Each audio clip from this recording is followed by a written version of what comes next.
রাত তখন ১২টা বেজে ৩০ মিনিট। হায়দ্রাবাদের একটি ব্যস্ত রাস্তায় দাঁড়িয়ে আছেন এক মধ্যবয়সী নারী। পরক্ষণে যা ঘটল তা হয়তো কোনোভাবেই আশা করেনি এই নারী। রাত ১২টা ৩০ থেকে ভোর ৩টা ৩০ পর্যন্ত একে একে ৪০ জন পুরুষ কুপ্রস্তাব নিয়ে এসেছিল ওই নারীর কাছে, যাদের মধ্যে কেউ ছিল ছাত্র কিংবা কেউ চাকুরিজীবী। তাদের মধ্যে বেশ কয়েকজন মাদকাসক্তও ছিলেন। কেউ কথা বলার চেষ্টা করেছেন, আবার কেউ সরাসরি কুপ্রস্তাব দিয়েছেন। এতক্ষণ যে নারীকে একে একে ৪০ জন পুরুষ কুপ্রস্তাব দিয়েছিল, তিনি ছিলেন পুলিশের একজন ঊর্ধ্বতন কর্মকর্তা।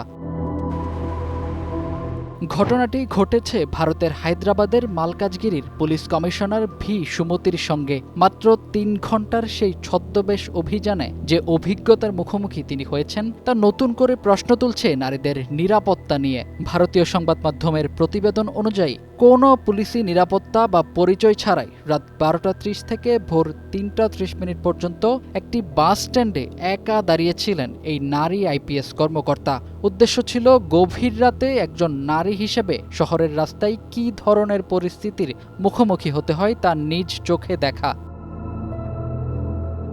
এই অভিযানে জড়িত কয়েকজনকে শনাক্ত করা হয়, তবে তাৎক্ষণিক মামলা না দিয়ে তাদের কাউন্সেলিংয়ের জন্য পাঠানো হয় এবং জনসম্মুখে নারীদের প্রতি আচরণ নিয়ে কঠোর সতর্কবার্তা দেয়া হয়। এই পদক্ষেপ স্থানীয় বাসিন্দাদের মধ্যে ব্যাপক প্রশংসা কুড়িয়েছে। অনেকেই মনে করছেন, নারীদের নিরাপত্তা নিয়ে বাস্তব চিত্র তুলে ধরতে পুলিশের এমন অভিযান প্রতিনিয়তই পরিচালনা করা উচিত। ফাহিম হৃদয়, টাইমস টুডে।